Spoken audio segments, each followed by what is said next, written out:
You're listening to ATE Reads, audio versions of selected content from All the Elements, a non-profit working for those working on diversity in the UK outdoors. This audio recording is made possible with support from co-operative tour operator HF Holidays, who've been providing walking activity holidays since 1913. Find out more at hfholidays.co.uk. Content warning. This episode discusses suicide, suicide statistics, and practical tips to support suicide prevention. It does not contain specific examples or stories of suicide.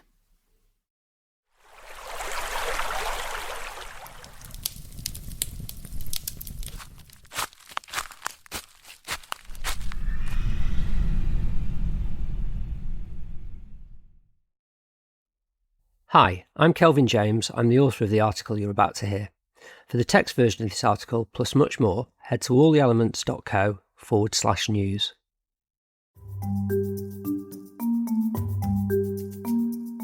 Talking about suicide, advice for outdoor leaders. Written by Kelvyn James, read by Kelvyn James. And Francesca Tarauskis from All the Elements. If you were worried about the mental health of someone in your community, or someone you know, would you know what to do? In this article, Kelvyn James, founder of Wellness Walks, gives his advice on what to do if you think someone is having suicidal thoughts. Why talking about suicide matters. In 2018, there were 6,859 preventable deaths in the UK and Republic of Ireland. 6,859. Let that sink in for a moment. 6,859. By preventable deaths, I'm talking about suicide, and for many, it's not a comfortable conversation. Let's start by giving that number some context. In the same year, there were 1,931 reported road deaths in the UK. We've legislated to make cars and drivers safer since 1935. Road deaths have been in near constant decline since 1960. In 2019, the UK government launched the first ever national plan for suicide prevention. Figures for suicide are debatable due to reporting and cultural differences, but the UK coroner reported figure has remained relatively steady since 2000.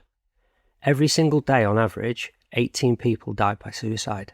Suicide amongst the young is increasing. What can we do about it as individuals and organisations?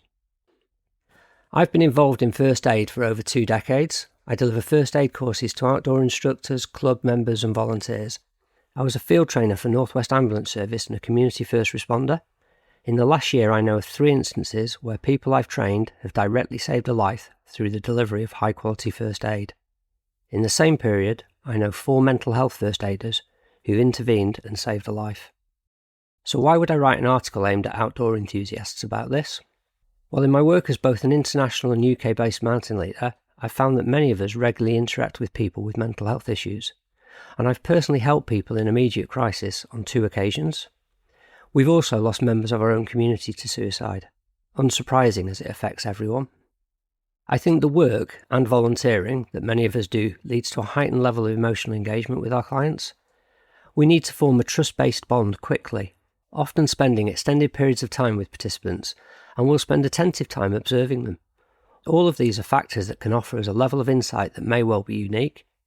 If you factor in the environment we do this in, the changed emotional state that clients may find themselves in, group dynamics to which we might be outsiders, the position of trust we often occupy, then we are potentially ideally placed to both notice and to intervene. And it will make a difference. Let's address some myths. The first place to start is by addressing common myths that often prevent people from taking action. Myth: talking to someone about suicide will put the idea in their head.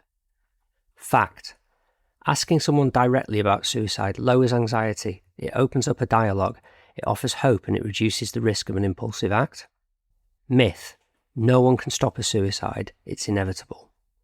Fact: if people in crisis get the help they need, then they will probably never be suicidal again. Myth: only experts can prevent suicide. Fact: suicide prevention is possible by anyone. How often do we see loved ones, friends or figures of trust intervene? It's the intervention, not who does it, that matters most. How can we help if we're worried that someone is at risk? 1. Starting a conversation. We can start a conversation. We can really listen. We can ask the tough question. Are you thinking of killing yourself? In a decade answering phones for the Samaritans, I heard it done every which way, but it was always asked. Often the conversation moved on to other things, other ways to help, other forms of crisis. But the important step is that it was asked, and asked early on. The longer the question is left, often the harder it is to ask, and vitally, it can also get harder to answer. It's not a great icebreaker, and clearly it needs to be done sensitively, but there are some simple techniques that can help. Tips to help start a conversation. Find somewhere to talk where the person you're talking to will have all of your focus and they'll feel comfortable. Think about what you're going to say. Ask them how they are feeling, and then listen. Really listen to what's said. Watch them, be open and attentive, and most of all be non-judgmental. The issue that seems minor to you could be the most important thing in the world to someone in crisis. It may be the proverbial straw. It may not even be the root of their crisis, but it's a conversational starting point. Ask them if they're suicidal. It really does, in most cases, come this early in the process. You can ask directly, are you having suicidal thoughts? Or, have you thought about ending your life? But I often prefer to be more indirect. It sounds like you're having a really tough time. Has it ever got so bad that you've thought of ending it all? Listen to the answer. Give them as long as they need. Don't challenge them. Don't dismiss them, and be prepared to revisit the question if they avoid it. Tell them that whatever it is, help is available. By supporting someone in that moment, you are proof that people will help them, and you can facilitate them accessing further support. Take them to a phone, make the call for them, but try and get them engaged with the process of getting further support.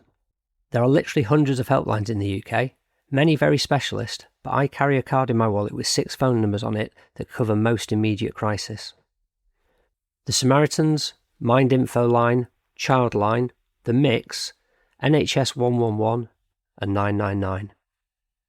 These numbers are nationally active and are all nearly 24-hour services. I recommend you take some time to find and carry the phone numbers most relevant to your community. Attendees on our First Aid for Mental Health courses all get a resource pack with 50 specialist organisations that we validate every year. If I can't get to immediate support because I'm in the middle of a remote trek or just out of signal range, then I may consider asking them to make me a promise. Will you promise me that you won't do anything to harm yourself until we've tried to get you some help? It's a powerful tool, and it lets a person in crisis know that you are there for them until help arrives. Obviously, it should go without saying, be a person who always keeps their promises. Like any other medical emergency, if you think there's an immediate risk to the individual's life, then call 999. Call centres will have trained mental health personnel on duty. They'll assess and respond based on the risk level. They can also start a referral process to more specialist help. As with any first aid emergency, the priority is you. Don't put yourself physically at risk, and don't put your own mental well-being at risk either. If you're involved in helping someone in crisis, then take some time to process it afterwards. Discuss how it's made you feel with your own support network. If an incident is troubling you, then reach out for help. 2. Remember care. Saving a life can be as simple as that, telling someone that you care. This phrase can help us remember the steps for mental health first aid, which we've talked about in this article. C. Check for risk of suicide or harm. A. Apply non-judgmental listening. R. Reassure and facilitate help. E. Encourage. This article has been written as an introduction to mental first aid for walk leaders and outdoor activity providers. It's not a replacement for a full mental health first aid training. Do you have strategies for managing mental health within your communities? We'd love to hear from you. Let us know through the form linked on the original article. Thank you for listening to this article. Kelvyn James is the founder of Wellness Walks, a former trustee of the Samaritans, a current trustee of Mountain Training England, and he holds a master's degree in psychology. To find out more about Wellness Walks, head to wellnesswalks.org.uk. All the Elements is a non-profit community of individuals increasing access and representation for systemically excluded and underrepresented groups in the UK outdoors. We run events, offer one-on-one support, curate online resources, promote the work and successes of our community members, offer consultancy and more. You can find out more on our website, follow us on social media, and subscribe to our Substack newsletter. Our thanks go to HF Holidays for making the audio version of this article possible. HF Holidays is Britain's longest-running cooperative tour operator, with over 111 years' experience in organising walking and activity holidays worldwide. They connect like-minded people through shared outdoor experiences and have a community of 48,000 members who have a passion for the countryside. As a B Corp certified business, they are dedicated to sustainable travel and community-focused initiatives such as our Pathways Fund, which has been raising money to provide assisted holidays and preserve and protect the countryside. Find out more at hfholidays.co.uk or via the link in our show notes. Things you can do next. Number 1. Make your own card to include in your wallet or first aid kit with numbers relevant for your community. The numbers Kelvyn uses are 999 to call if someone is in immediate risk or has hurt themselves, 111 to call if someone is seeking medical or clinical help, 116 123 is the Samaritan's number. 24 hours of every single day someone will answer the phone and will really listen to you. 0300 123 3393 Mind Info Line is a helpline for all mental health issues. 0800 1111 is Childline for children under the age of 16 to call.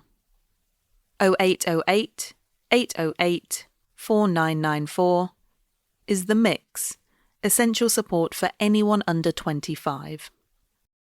Number 2. Research local providers of mental health first aid training and find a course that is appropriate for you and who you work with.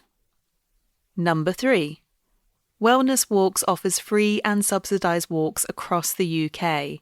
You can find out more via their website, wellnesswalks.org.uk. All of those links are in the article on our website.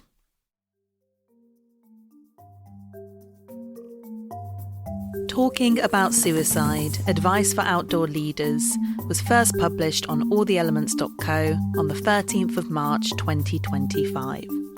For the text version of the article, further resources on mental health first aid, and information on the organisations mentioned, you can find a link to the article in the notes for this episode.